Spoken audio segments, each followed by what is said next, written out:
Hello students, આપ સૌનું હું હાર્દિક સ્વાગત કરું છું મારી આ યુટ્યુબ ચેનલમાં જેનું નામ છે જીટીયુ સ્ટુડન્ટ્સ. તો મિત્રો, એટ ધી એન્ડ એસીપીસી દ્વારા એક નોટિફિકેશન જે છે એ જાહેર કરી દેવામાં આવેલી છે. એ નોટિફિકેશન જે છે આવેલી હતી એ 22 જાન્યુઆરીના રોજ આવેલી હતી. નોટિફિકેશન કંઈક એવું કહે છે કે ભાઈ તમારી ડીડી સેટ એટલે કે diploma to degree common entrance test જેને કહેવામાં આવે છે એના રિગાર્ડિંગ 2025માં જે હવે નવું એડમિશન થવાનું છે તો એની એડવર્ટાઇઝમેન્ટ આવી ગઈ છે. આ એડવર્ટાઇઝમાં તમને ડિફરન્ટ ડેટ જાણવા મળશે કે તમારી ડીડીસીટીની એક્ઝામ ક્યારે કન્ડક્ટ થવાની છે. તો મિત્રો, મહેરબાની કરીને આ વિડીયો પૂર્ણ કોન્સન્ટ્રેશનથી જુઓ. બધા તમારા ડાઉટ્સ આ નોટિફિકેશનમાં ક્લિયર થઈ જશે. તો ચલો મિત્રો, વિડીયોમાં આપણે આગળ વધીએ.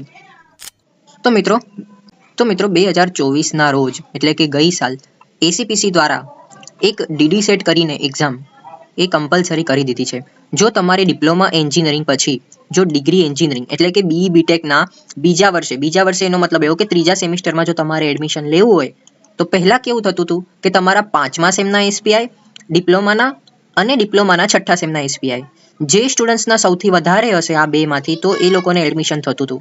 પણ હવે 2024-25થી આ લોકોએ ડીડી સેટ એટલે કે diploma to degree common entrance test આ લોકોએ લાગુ કરી દીધી છે. એનો મતલબ એવો કે હવે તમારે 5મા સેમના અને 6ઠ્ઠા સેમના માર્ક્સને કન્સિડર નહીં કરવાનું. તમારે જેમ તમારું સેમિસ્ટર 5 સેમિસ્ટર 6 ચાલુ થઈ જાય એમ તમારે આ ડીડીસીટી એક્ઝામની તૈયારી કરી દેવાનું ચાલુ કરી દેવાનું. બરાબર. નાઉ ધ ક્વેશ્ચન કે કઈ રીતે અમે ડીડી સેટની તૈયારી કરીએ. તો જો મિત્રો, સિલેબસમાં આપણે જોવા જઈએ તો તમારે શું આવે છે, બેઝિક ઓફ સાયન્સ એન્જિનિયરિંગ અને એપ્ટિટ્યુડ મેથ્સ અને સોફ્ટ સ્કિલ આવે છે. બરાબર. તો મિત્રો, આના રિગાર્ડિંગ આપણે ઘણા બધા વિડીયોઝ જે છે એ અપલોડ કરી દીધા છે. બરાબર. આ એન્જિનિયરિંગના સ્ટુડન્ટ્સ માટે છે.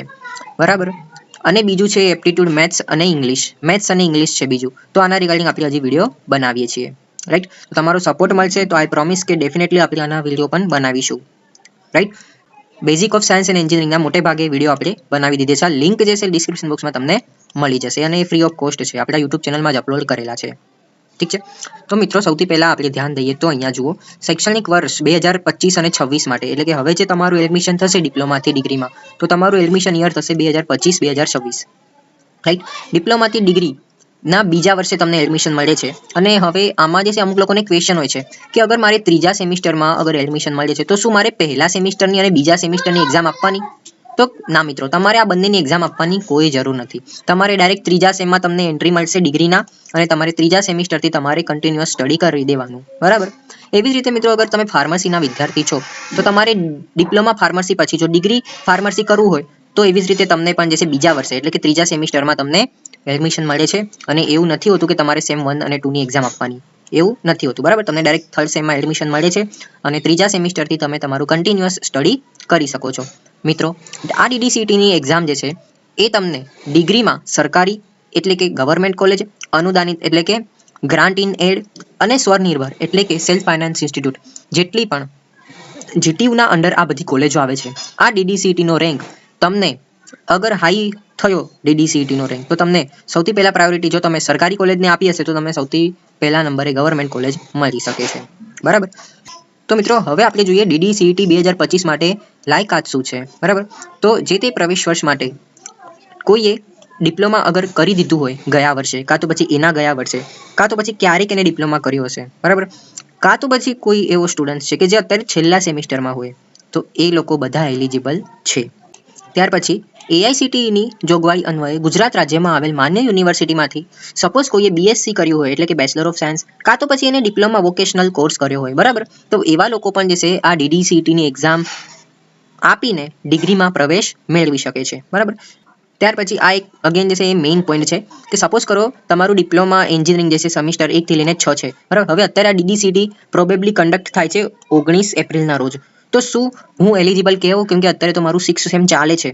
તો મિત્રો, આ પોઈન્ટ તમને એવું જ કહેવા માંગે છે કે જો તમે ફાઇનલ યર વાળા સ્ટુડન્ટ્સ છો તો પણ જે છે તમે ડીડીસીટી માટે યોગ્ય છો અને તમે રજીસ્ટ્રેશન કરાવી શકો છો. હવે આમાં અમુક લોકોને એવો બી ક્વેશ્ચન હોય છે કે હું સેમિસ્ટર 5માં છું પણ મારે સેમિસ્ટર 5માં જે છે ને 4માં બેકલોગ છે, મારે સેમિસ્ટર 5માં છે ને 5 સબ્જેક્ટમાં બેકલોગ છે, તો શું હું ડીડીસીટીનું રજીસ્ટ્રેશન કરાવી શકું? તો હા મિત્રો, તમે જે છે કરી શકો છો. બરાબર. અને એવું નથી કે તમે ફક્ત સેમિસ્ટર 5માં છો અને બેકલોગ છે. સપોઝ કરો કે તમને સેમિસ્ટર 2નો બેકલોગ છે, સેમિસ્ટર 1માં બેકલોગ છે કાં તો પછી સેમિસ્ટર 4માં છે, 3માં છે, કોઈ બી સેમમાં તમારે બેકલોગ છે તો તમે આ ડીડીસીટીનું રજીસ્ટ્રેશન કરાવી કરાવી શકો છો, બરાબર. એટલું બધું ટેન્શન નહીં લેવાનું. પણ હા, એક વસ્તુ હું તમને નોટ ડાઉન કરાવીશ કે જુઓ, તમે DDCTમાં ખૂબ સારો એવો સ્કોર કર્યો, પરંતુ તમારે સેમિસ્ટર 5માં બેકલોગ હજી પેન્ડિંગ જ છે, સેમિસ્ટર 6માં પણ બેકલોગ પેન્ડિંગ જ છે, તો મિત્રો તમારું એડમિશનમાં બહુ મોટા પ્રોબ્લેમ આવી શકે છે, બરાબર. એ વસ્તુ ધ્યાનમાં રાખજો, કેમ કે આવા કિસ્સા ગયા વર્ષે બની ચૂક્યા છે, બરાબર. એ કિસ્સા હું ડે બાય ડે હું તમને કહેતો જઈશ, બરાબર. તો એનું બધું ટેન્શન નહીં લેતા. કંઈ પણ અપડેટ આવશે મિત્રો DD સેટ એક્ઝામના રિગાર્ડિંગ, કાં તો પછી ડિપ્લોમા ટુ ડિગ્રી એન્જિનિયરિંગના એડમિશનના રિગાર્ડિંગ હું તમને ડેફિનેટલી ગાઈડ કરીશ, બરાબર. તમારે શું કરવાનું છે કે આ વિડીયો તમારા મિત્રો સાથે શેર કરી દેવાનો છે અને સાથે સાથે મારી આ YouTube ચેનલને પણ સબસ્ક્રાઇબ કરી દેવાના છે. કોઈ પણ વિડીયો આના રિગાર્ડિંગ આવ્યો છે તો મેં ગયા વખતે પણ એક ડિટેલ તમને શેર કરેલી છે અને આ વખતે પણ આપણે પૂરેપૂરી ડિટેલ્સ તમને શેર કરીશું, બરાબર. આ એક વેબસાઇટ છે DDCTની, ACPC દ્વારા આપવામાં આવેલી છે આ વેબસાઇટ. એનામાં કંઈ પણ અપડેટ આવે હું તમને સૌથી પહેલા ઇન્ફોર્મ કરી દઈશ. ત્યાર પછી જો DDCT પરીક્ષાનું સિલેબસ જે છે શું હશે, તો જો આ રહ્યો તમારો સિલેબસ જે મેં તમને ઓલરેડી ડિસ્કસ કરી દીધો છે. જેમ કે એન્જિનિયરિંગના કોઈ સ્ટુડન્ટ્સ છે તો એ લોકોને પેપર 2 આવશે. હવે પેપર 2 આવશે એનો મતલબ એવો નહીં કે તમને 2 કાગળ આપવામાં આવશે, એવું નહીં. એક જ કાગળ હશે, એમાં તમારે 2 પાર્ટ હશે, કાં તો પછી 2 સેક્શન હશે, B01 અને B02. B01માં શું હશે તો કે B01માં હશે physics, chemistry, environmental science, computer engineering, એવું બધું જે છે એ બેઝિક ઓફ સાયન્સ એન્ડ એન્જિનિયરિંગમાં આવી ગયો. હવે તમારા માઇન્ડમાં એક ક્વેશ્ચન હશે કે યાર આનો ડિટેલ સિલેબસ મને મળે તો સારું. તો મિત્રો હું એક વિડીયોની લિંક ડિસ્ક્રિપ્શન બોક્સમાં મૂકી દઉં છું, જેમાં આપણે બેઝિક ઓફ સાયન્સ એન્ડ એન્જિનિયરિંગમાં કયો સિલેબસ આવશે, આ મેથ્સ અને ઇંગ્લિશમાં કયો સિલેબસ આવશે, એના રિગાર્ડિંગ આપણે વિડીયો બહુ પહેલા જ બનાવી દીધેલો હતો, બરાબર. નંબર ઓફ ક્વેશ્ચનની વાત કરીએ તો બંનેમાં 50-50 ક્વેશ્ચન તમને આપશે અને એક ક્વેશ્ચનનો 2 માર્ક. એવી રીતે આ બંનેનું જે છે ટોટલ એ 200 માર્કનું પેપર હશે. અને આપણે ટાઈમની વાત કરીએ તો તમને 2.5 કલાકનો સમય આપવામાં આવશે. એવી જ રીતે અગર કોઈ ફાર્મસીનો સ્ટુડન્ટ છે જે આપણો વિડીયો જોવે છે તો એ લોકોની પણ એવું જ હશે કે તમને 2 સેક્શનના પેપર આવશે. પહેલું હશે BPH 01 અને BPH 02. સૌથી પહેલું આવશે એ હશે બેઝિક ઓફ ફાર્મસી અને તમારે બીજા પેપરમાં એપ્ટિટ્યૂડ અને સોફ્ટ સ્કિલ, એટલે કે તમે આને મેથ્સ અને ઇંગ્લિશ એવું કન્સિડર કરી શકો છો. અગર ફાર્મસીમાં વાત કરીએ તો 80 જેટલા તમને બેઝિક ઓફ ફાર્મસીમાંથી ક્વેશ્ચન હશે અને મેથ્સ અને ઇંગ્લિશમાં 20 ક્વેશ્ચન હશે. બંનેના 2-2 માર્ક છે, એટલે કે 160 + 40, એટલે કે ટોટલ માર્ક્સ થઈ ગયા તમારા 200. અને આ ફાર્મસીવાળા સ્ટુડન્ટ્સને પણ સેમ એવી જ રીતે 2.5 કલાકનો સમય મળશે. આપણે મિત્રો આ 2 પોઈન્ટ જે છે બહુ ઇમ્પોર્ટન્ટ છે, તમે ધ્યાનપૂર્વક સાંભળજો. જેમ મેં તમને કીધું, જુઓ, જો તમે સાચો વિકલ્પ પસંદ કર્યો હોય તો તમને કમ્પલસરી 2 માર્ક આપવામાં આવશે અને જો તમારો જવાબ ખોટો થયો તો તમને 0.5 માર્ક માઇનસ થશે. અને સપોઝ કરો તમે 2 ટીક માર્ક કર્યા છે OMR શીટમાં તો પણ તમારા 0.5 માર્ક માઇનસ થશે, બરાબર. જો ખબર ના પડી હોય તો વાપસ એકવાર વિડીયોને રિવાઇન્ડ કરીને જોઈ લો. અને ચોથું કે પ્રયાસ ન કરેલ પ્રશ્ન માટે 0 માર્ક, એટલે કે સપોઝ કરો ABCD છે, તમને ખબર જ નહીં કે ભાઈ મને શું આવશે આનો આન્સર, તો તમે એને કોરું છોડી દીધું તો તમને 0 માર્ક ગણવામાં આવશે, એટલે કે તમને એમાં નહીં માઇનસ નહીં થાય. અને બીજો પોઈન્ટ કે આ એક્ઝામ જે છે એ ઓફલાઈન થશે, એવું નહીં કે તમે ઘરે બેસીને PC કા લેપટોપ ઉપર તમે આપી શકશો, એવું નથી. આ પેપર બેઝ ટેસ્ટ છે અને તમને 3 સાયબર સેન્ટર જે છે ચૂઝ કરવાના આવશે. સપોઝ કરો કોઈએ અમદાવાદ સિલેક્ટ કર્યું હોય, કોઈએ વડોદરા, કોઈએ ત્રીજાએ સુરત, તો સૌથી પહેલા પ્રાયોરિટી અમદાવાદવાળાને આપવામાં આવશે, બરાબર. તમે જે પહેલા નંબરની પ્રાયોરિટી ચૂઝ કરી હશે એને આપવામાં આવશે. પરંતુ જો કોઈ સ્ટુડન્ટ્સ એ એરિયામાં વધારે થઈ ગયા તો તમને જે બીજી પ્રાયોરિટી જે તમે ચૂઝ કરી હશે એને આપવામાં આવશે, બરાબર. ત્યાર પછી જુઓ, રજિસ્ટ્રેશનની પ્રોસેસ જે છે ટોટલી મિત્રો ઓનલાઈન રહેશે. તમારે આ DDCTની એક્ઝામ માટે 250 રૂપિયા જે નોન રિફંડેબલ છે, એટલે કે તમે એક વખત 250 રૂપિયા ભરી દીધા તો તમને આ પરત મળશે નહીં, બરાબર. અને આ પ્રક્રિયા જે સંપૂર્ણ ઓનલાઈન છે, આ વસ્તુ યાદ રાખજો. ત્યાર પછી આ પોઈન્ટમાં એટલું બધું કંઈ છે નહીં, એટલે આપણે ડિસ્કસ નહીં કર્યું. ત્યાર પછી મિત્રો રજિસ્ટ્રેશનની વેબસાઇટ છે ગુજ ACPC admission.nic.in, બરાબર. અને હા, મેઇન વસ્તુ આ રજિસ્ટ્રેશનની શરૂઆત જે છે, એટલે કે તમારી DDCTની રજિસ્ટ્રેશનની શરૂઆત 27 જાન્યુઆરીથી થઈ જશે બપોરે 1 વાગે, બરાબર. મિત્રો મેં ઓલરેડી આના રિગાર્ડિંગ વિડીયો બનાવેલો છે. જો તમને નહીં ખબર કે ભાઈ રજિસ્ટ્રેશન મારે કઈ રીતે કરવાનું, કયા ડોક્યુમેન્ટની જરૂર રહેશે, અગર હું OBCમાંથી છું તો મને નોન ક્રિમી લેયર સર્ટિફિકેટની જરૂર પડશે કે નહીં પડશે, તો એના રિગાર્ડિંગ વિડીયો ખાસ મિત્રો અત્યારે જ જોઈ લો, હું તો કહું, બરાબર. ઘણા સરોના તમે વિડીયો જોયા છે તો એવું એ લોકોએ તમને કીધું હશે કે ભાઈ હું ત્યારે વિડીયો બનાવીશ ત્યારે તમે જોઈ લેજો. એવું ના કરતા, ઓલરેડી મેં પહેલા એક વિડીયો બનાવી ચૂક્યો છું, તો તમને આના ઉપરથી એક આઈડિયા આવી જશે કે અગર હું OBCનો છું કાં તો પછી હું SC ST નો છું તો મારે ફ્રી શિપ કાર્ડ માટે શું કરવાનું, શું નહીં કરવાનું. બરાબર મિત્રો, તો આ વિડીયો જરૂર જોઈ લેજો. 18 થી 20 મિનિટનો જ છે, જેમાં મેં સંપૂર્ણ રજિસ્ટ્રેશન પ્રોસેસ મેં તમને કીધેલી હતી અને આ વિડીયોની લિંક ડિસ્ક્રિપ્શન બોક્સમાં તમને ઇઝીલી મળી જશે, રાઈટ. પછી DDCA2નું રજિસ્ટ્રેશન જે છે 30 માર્ચના રોજ ખતમ થશે. હવે તમે એવું પણ ના વિચાર કરતા મિત્રો કે ભાઈ મારી જોડે તો 3 મહિનાનો સમય છે, બરાબર, હું તો આરામથી કરીશ, એવું ના કરતા મિત્રો. કેમ કે લાસ્ટ ટાઈમ કેવું થયું હતું કે જે લોકો એટ ધી એન્ડ મોમેન્ટે એ લોકોએ રજિસ્ટ્રેશન કરવાનું શરૂ કર્યું તો આ એસસીપીસીની વેબસાઇટ જ કામ કરવાનું બંધ કરી દેતી હતી, બરાબર. એવું થાય છે. એટલે જેમ તમારું રજિસ્ટ્રેશન સ્ટાર્ટ થયું ને મિત્રો, તો તમારે ફેબ્રુઆરી મંથ સુધીમાં તો તમારે રજિસ્ટ્રેશન કરી દેવાનું. કેમ કે તમને ખબર છે કે ભાઈ મારે અગર ડિગ્રી કરવાનું છે તો પછી આ DDCATની એક્ઝામ ફરજિયાત જ છે, બરાબર. તો જે વસ્તુ મેન્ડેટરી છે તો પછી એને લેટ ગો કેમ કરવાનું, બરાબર. તો પણ આપણે બોલી દઈએ કે ભાઈ તમારું રજિસ્ટ્રેશન જે છે એ 12 વાગ્યા સુધીમાં 30 તારીખની રોજ પૂરું થશે, બરાબર. અને આ એક અવેરનેસ કાર્યક્રમ છે. અવેરનેસ કાર્યક્રમનો મિનિંગ એવું થાય છે મિત્રો કે સ્ટુડન્ટને ખબર નહીં હોતી, બરાબર, કે ભાઈ DDCATની એક્ઝામનું ફોર્મ કઈ રીતે ભરવાનું. તો એના રિગાર્ડિંગ આ લોકો એક સેમિનાર રાખ્યો છે. તો એ 6 ફેબ્રુઆરીથી 28 ફેબ્રુઆરીના રોજ ડિફરન્ટ કોલેજમાં આ ઓર્ગેનાઇઝ થતું હોય છે. પણ તમે આમાં ના ભરો કાં તો પછી ના જાઓ ને તો પણ કંઈ વાંધો નહીં મિત્રો. મેં ઓલરેડી રજિસ્ટ્રેશનના રિગાર્ડિંગ વિડીયો બનાવેલા છે, તો એ જ ડિટેલ્સ તમને એ વસ્તુ અવેરનેસ કાર્યક્રમમાં કહેશે. અને બીજી વસ્તુ કે આ અવેરનેસ કાર્યક્રમમાં એ બેનિફિટ હોય છે કે તમને અગર કંઈ ક્વેશ્ચન હોય તો તમને તાત્કાલિક જવાબ મળી જાય છે. પણ નો ડાઉટ મિત્રો, રજિસ્ટ્રેશન દરમિયાન કંઈ પણ તમારી પ્રોબ્લેમ હોય તો તમે મને ઇન્સ્ટાગ્રામમાં ડાયરેક્ટલી મેસેજ કરી શકો છો, કાં તો પછી વિડીયોના કોમેન્ટ સેક્શનમાં પણ તમે મને કોમેન્ટ કરી શકો છો, બરાબર. હવે જુઓ, તમે જેમ DDCATનું રજિસ્ટ્રેશન કરી દીધું તો તમારે જે છે એક એડમિટ કાર્ડ આવશે, બરાબર. આ એડમિટ કાર્ડમાં તમને ખબર પડશે કે ભાઈ મારો DDCATનો જે એક્ઝામ છે એ ક્યાં આવવાની છે, શું ટાઈમિંગ રહેવાનો છે, બરાબર. તો એ ક્યારે આવશે તો કે 10 એપ્રિલના રોજ તમને એડમિટ કાર્ડ મળી જશે. અને DDCATની એક્ઝામ જે છે ક્યારે હશે તો એ થશે 19 એપ્રિલના રોજ. પરીક્ષા કેન્દ્રો જેમ આપણે કીધું કે તમને 3 પરીક્ષાની શહેરો તમારે ચૂઝ કરવાના રહેશે. સૌથી પહેલા જે તમે સપોઝ કરો કે અમદાવાદ નાખ્યું હોય તો પ્રાયોરિટી DDCAT વાળો અમદાવાદને આપશે.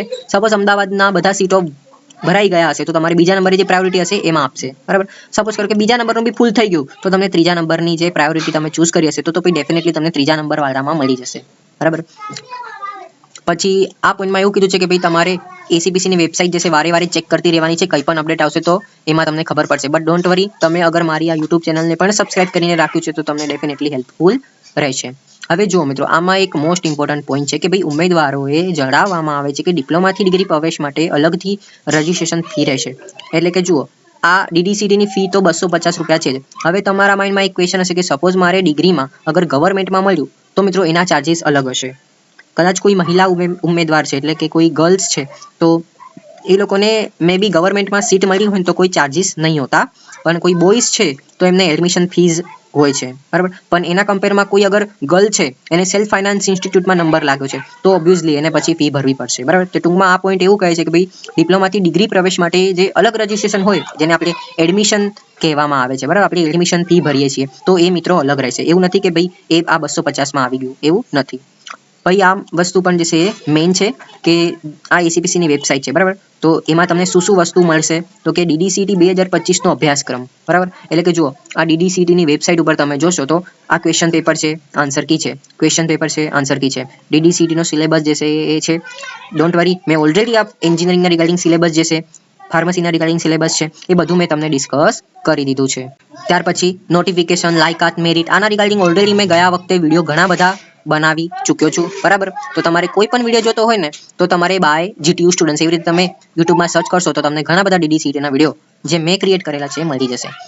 ત્યાર પછી જુઓ, નિયુક્ત સાયબર સેન્ટર્સની યાદી. હવે આ સાયબર સેન્ટર એટલે શું કે સપોઝ કરો કે કોઈ એવા સ્ટુડન્ટ્સ છે કે જે લોકો ગામડે સાઈડ રહે છે અને એ લોકોને ત્યાં ઇન્ટરનેટ કનેક્શન પ્રોપર નથી, સો એ DDCATની આ જે ઓનલાઈન પ્રક્રિયા છે એમાં એ રજિસ્ટ્રેશન નહીં કરી શકતા કેમ કે એની જોડે મોબાઈલ નથી કાં તો પછી લેપટોપ નથી. તો એ લોકો જે છે એ અમુક સાયબર સ્પેસ સેન્ટર જે છે આપેલા છે, બરાબર, દરેક ગામડે, દરેક શહેરમાં. તો તમે મિત્રો ત્યાં એ સાયબર સેન્ટરમાં જઈને ફ્રીમાં તમે તમારું રજિસ્ટ્રેશન કરાવી શકો છો. તો એ સાયબર સેન્ટરની યાદી પણ જે છે એ મેં ઓલરેડી વિડીયો બનાવેલો છે, લિંક એની ડિસ્ક્રિપ્શન બોક્સમાં મળી જશે, ઓકે. પછી લાસ્ટ યરનો કટ ઓફ શું રહ્યો છે એના રિગાર્ડિંગ પણ મેં વિડીયો બનાવેલો છે, લિંક એની ડિસ્ક્રિપ્શન બોક્સમાં તમને મળી જશે, બરાબર. ત્યાર પછી જુઓ મિત્રો, આ બધી વસ્તુ કઈ એટલી બધી ઇમ્પોર્ટન્ટ નથી, સો આપણે આ વસ્તુને ઇગ્નોર કરીએ છીએ.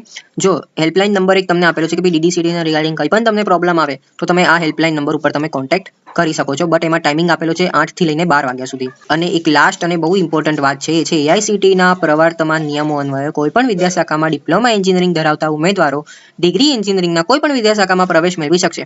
હવે આનો મિનિંગ શું થાય છે? સપોઝ કરો મિત્રો તમે ડિપ્લોમા ઇન એન્જિનિયરિંગ, તમને 10માના બહુ ઓછા ટકા હતા કાં તો પછી કંઈ પણ ખરાબ સમયના કારણે તમે ડિપ્લોમા કોઈ એવી બ્રાન્ચ ચૂઝ કરેલી હતી કે જે ખરેખર તમને નહીં ગમી, કાં તો પછી તમને એમાં ઇન્ટરેસ્ટ નથી કે કંઈ પણ રીઝન હોય, પણ હવે તમે વિચાર કરતા હો કે ભાઈ મારે હવે અત્યારે જે ટ્રેન્ડિંગ ફિલ્ડ છે આઈટી કોમ્પ્યુટર, હવે મારી ડિગ્રીમાં તો છે ને આમાં જ એડમિશન લેવું છે, તો તમારે મિત્રો DDCETમાં જબરદસ્ત મહેનત કરીને ટોપ રેન્ક લાવવાનો છે. હવે ટોપ રેન્કનો મતલબ શું છે? જો તમે આઈટી કાં તો કોમ્પ્યુટર સાયન્સ એવા સ્ટુડન્ટ્સ છો તો તમારે ખરેખર મિત્રો બહુ મહેનત કરવાની જરૂર છે આ DDCETમાં. અને હું એવું માનું ત્યાં સુધી તમારી 180 થી વધારે જો તમે સ્કોર કરશો તો આરામથી તમને LD engineering college, Vishwakarma government engineering college તમને મળવાના ચાન્સીસ છે. બરાબર, તો એ ફિલ્ડમાં તમે આઈટી કોમ્પ્યુટરમાં જઈ શકો છો. તો મિત્રો આ વિશેષ નોંધમાં એવું છે કે જો તમારે ડિપ્લોમા કોઈ પણ બ્રાન્ચમાંથી હોવ, બરાબર, અને તમે ડિગ્રીમાં ચેન્જ કરવા માંગો છો તો તમે ડેફિનેટલી ચેન્જ કરી શકો છો. સપોઝ કરો કે ડિપ્લોમા કોઈએ મિકેનિકલ એન્જિનિયરિંગ ચૂઝ કર્યું હતું, પરંતુ મિકેનિકલ એન્જિનિયરિંગ તમને નહીં ગમ્યું, કાં તો પછી તમને ખબર પડી કે ભાઈ મને ઇન્ટરેસ્ટ નથી, પણ હવે હું ડિગ્રીમાં આઈટીમાં જવા માંગુ છું, કોમ્પ્યુટરમાં જવા માંગુ છું, બરાબર, તો તમે એવું કરી શકો છો. બટ અગેન જે છે આની માટે તમને મેરિટ જે છે એ આઈટી એન્જિનિયરિંગના પ્રમાણે મેરિટ બનશે. જો તમારો આઈટીમાં હાઈ મેરિટ રહ્યો તો જ તમને આઈટીમાં મળશે. આઈ જસ્ટ હોપ કે આ પોઈન્ટમાં તમને ખબર પડી ગઈ હશે. ના ખબર પડી હોય તો ટેન્શન નહીં લેતા, તમે મને પર્સનલી ઇન્સ્ટાગ્રામમાં મેસેજ કરી શકો છો DDCETના રિગાર્ડિંગ, કાં તો પછી આ જ વિડીયોના કોમેન્ટ સેક્શનમાં તમે કોમેન્ટ કરીને મને પૂછી શકો છો તમારો કોઈ પણ ડાઉટ હોય, કોઈ પણ ક્વેશ્ચન હોય તો, બરાબર. બીજો અહીંયા હેલ્પલાઇન નંબર પણ આપેલો છે કે જેમાં તમે કોન્ટેક્ટ કરી શકો છો. ટાઈમિંગ છે 8 થી 12, બરાબર. તો આઈ જસ્ટ હોપ ફ્રેન્ડ્સ કે આ એડવર્ટાઇઝમેન્ટ જે છે શું હતી તમને ખબર પડી ગઈ હશે. Thank you so much for watching my video. Please like કરો આ વિડીયોને, તમારા મિત્રો સાથે પણ શેર કરો, બરાબર. આ એડવર્ટાઇઝમેન્ટ હતી ખૂબ નાની, પણ મેં ઘણા બધા પોઈન્ટ કવર કર્યા છે જે તમને કન્ફ્યુઝ કરે એવા હતા, બરાબર. Thank you so much for watching my video.